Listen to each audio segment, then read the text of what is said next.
Hey guys, welcome to the next Coffee Talk with Jeff and DeWitt. I'm DeWitt. I'm Jeff. And so here we are today for it's our second episode of Coffee Talk. And our coffee here that we're enjoying, we always enjoy Black Rifle coffee. Today's roast, why don't you tell us about today's roast, Jeff? It is Beyond Black. It is a darker roast of Black Rifle coffees. And of course we grind this here locally, and we usually have some to sample. Usually a flavor or one of their flavors will last us about 3 to 4 days. So always an opportunity to try some Black Rifle coffee here. Yeah, it is really awesome coffee. It's a roast to order coffee company. We carry all various different ones from roasting scale from the light all the way to the dark. We carry it in K-cups, beans, ground. Of course, we do grind it here ourselves in the store. It's awesome. Come on by and try some. We have a lot of loyal fans who follow Black Rifle who enjoy it here as well. So come on by and try it. The one thing we sell every day. Well, that is definitely true. We sell coffee every day. A lot of it. Yeah. All right. So last time we reminisced a little bit about when we first met back at South Carolina, University of South Carolina back in 1986. So that got me thinking a little bit about that, Jeff. So if you remember, we lived in what was called the towers or the honeycombs, six pack, or the six pack. That's right. It's a old dormitories.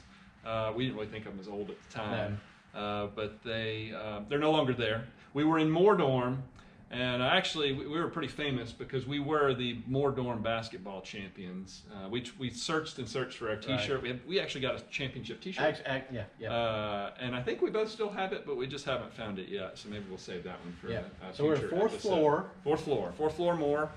We were one of the fortunate ones that had bars. So it was a concrete kind of honeycomb thing on the outside of the building.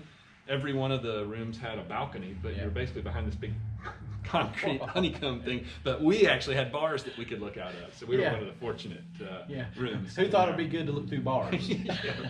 That's right.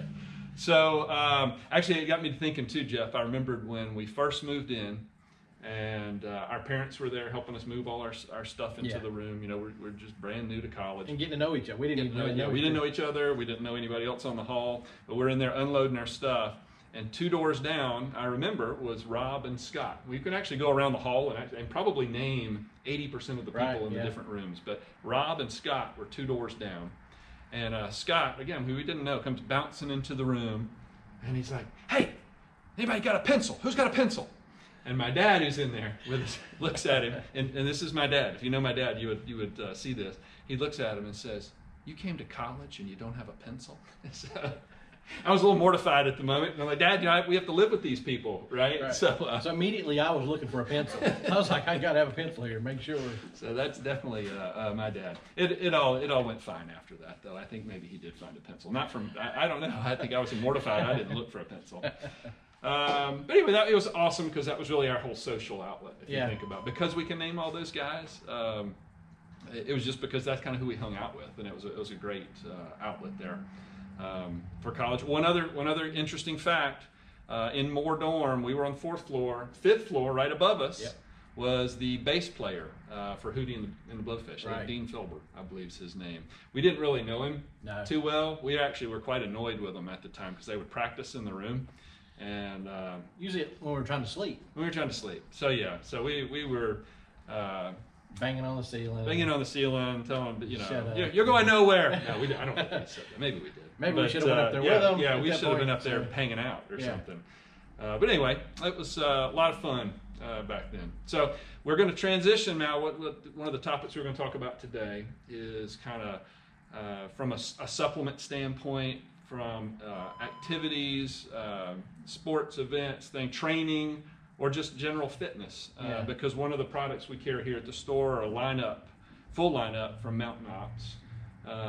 And thought maybe we'd just kind of talk a little bit about some of the things we use and why we use them, what the benefits they have today. So kind of get into that kind of fitness area, something we didn't talk about much in college, other than maybe walking all the way across campus to the all-you-can-eat what was it, Bates House. Yeah. That was about the most exercise we got, was going across campus. There wasn't much running going on back Well, the only time I think I ran was when somebody said, "Hey, anybody in for a big open nachos at 7-Eleven?" Oh, that's right. That's right. I forgot about the 7-Eleven across the street from the towers.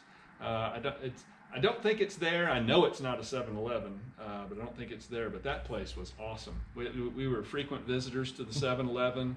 You're right, to get the nachos. I don't know if you remember this, but one time we went over there, and I feel kind of bad about this now, but I was actually really excited because they didn't charge me for my nachos. And I was all excited. I remember. And I'm kind of dancing out across the street with my free nachos. And you remember what happened? Oh, yeah. Right? Woo! Right on the street. I dropped them. They went everywhere. And that was a little bit of direction from above, I think, for me, sitting there flaunting that I had gotten free nachos that I should have paid for, so I didn't get them. And that was probably the extent of our health and nutrition. That was health and nutrition back then. Yeah. Nachos. I think they had some hot dogs, the big gulps. Big gulps, yeah. But now we're a little bit older. We have to focus on more. We kind of look at maybe more products like supplements and things like that can help us instead of the nachos. But so let's maybe talk. I'm going to maybe walk through some of the ones that I use, because I'm going through some training right now for a marathon in early March. So there's ones I'm kind of like really regular with right now, and I know you use some different ones.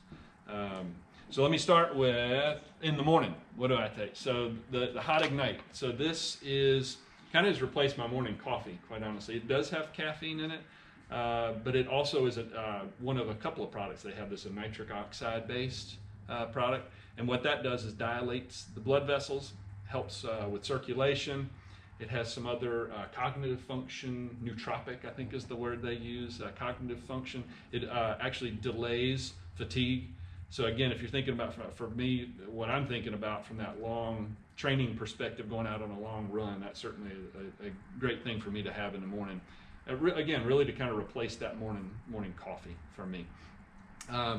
Then when I'm done with that long run, it's the BCAA, the branched chain amino acid product, and that has it promotes lean muscle mass, muscle recovery. So that's a great thing. Now some people take that during, post. For me, it's kind of just it's a post. I'm looking for that recovery aspect of it for me. And then the last one I'll talk about for me is maybe another bit of recovery is slumber, which is kind of a sleep aid, melatonin based, but other things in there as well for antioxidants and things like that.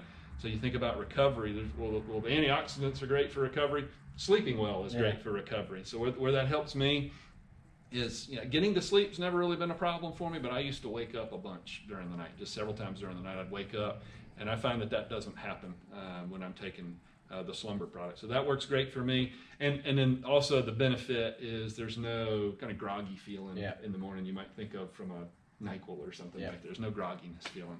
So anyway, that's enough about it, the ones I know you've got some other ones, and I do too at other times, but maybe you can hit on some others. I always start my mornings with Hot Ignite as well, whether I'm going to exercise or not. It just is a great energy and focus boost for me from a morning perspective. And they have the mocha, the cocoa, the cider, and I actually have all three at home. I kind of cycle through the flavors. It's probably one of my favorite flavored items that they have as far as the Hot Ignite. And we also have the Ignite in the tubs, and they also have the Ignite in the trail packs, pre-mixed in different flavors, not in those particular flavors, but a little bit more fruity type flavors for that, and it's a cold version of the Ignite as well. But I usually start out with that. I use their multivitamins, and every once in a while I need that late afternoon pick me up. I'll try one of the Blaze shots, 6+ energy shots, and and a lot of their other products. On the energy shot, one of the things like to say is it doesn't have the crash. That's associated with a lot of the energy things. Actually, and I just want to say this word. It uses a tree sugar called trehalose, and I actually remember that. So anyway, sorry, I've been holding on to that trehalose, and I wanted to use it. Right. Well, I couldn't have used it. So anyway, too, some of the other products they do have, and I use the Enduro. They have it also in trail packs, and I actually have the tub version at home where I just measure out and mix it into Now, a Enduro is also nitric oxide based product, but there's no caffeine in Correct. that one, right? It has electrolytes. It's Right. kind of more your hydration. Correct. It's their hydration product. So yeah, and I've also used their Yeti, which is their pre-workout. That's the third nitric oxide Yeah. base, but you're right. Yeah, more focused. They call it their Monster pre-workout. Yeah. So when I am doing a workout, I'll usually start with the Yeti, and of course end up with the BCAA as well. So we're using a pretty full lineup of their products between the two of us. We've tried pretty much everything except for the women's multivitamin. Have you tried that? No, not yet. I haven't either. So I haven't tried that one, but that's probably the only one we really haven't experimented with. Yeah, So, we've got the ammo meal replacement Yep. that I know you and I use sometimes, even Yep. as like we were talking yesterday. We both had it for lunch because we were Right. kind of caught on the run, and it was a great way to get in nutrition. Right. Fill it. What is it? You were telling me like well, it's how got, many? 19 grams of protein, and it has like 4.5 servings of vegetables in it. So I mean, yeah, it's gives you that nutrition that you need, and it's filling. Yeah, absolutely. So it's a great way. That's the way I use it. Is it just helps me with when I'm on the run. I need something that kind of serves as a meal. So. Yeah, and we have their whey protein in the larger tubs as well for that post-workout protein boost you may want. So they have a full lineup of nutrition and of supplements and vitamins. So. Yeah. All right. Well, yeah. Come on by and check it out. Like Jeff said, we've got pretty much their full lineup. So come by and check it out. Today we're filming this is Saturday, and Saturday is always grilling day. Yes, it is. Here at Backcountry and Beyond. So come check out Grill Guy Jeremy. Hopefully you've seen his videos as well. Those drop on Wednesdays for grilling tips from Grill Guy Jeremy. And come on by around 12 o'clock, 1 o'clock today. Probably shortly after this video post, we're going to have some awesome food coming off the grill. Yep. So come and see us, guys, and we'll talk to you soon with our next episode. Catch you next time. Take care.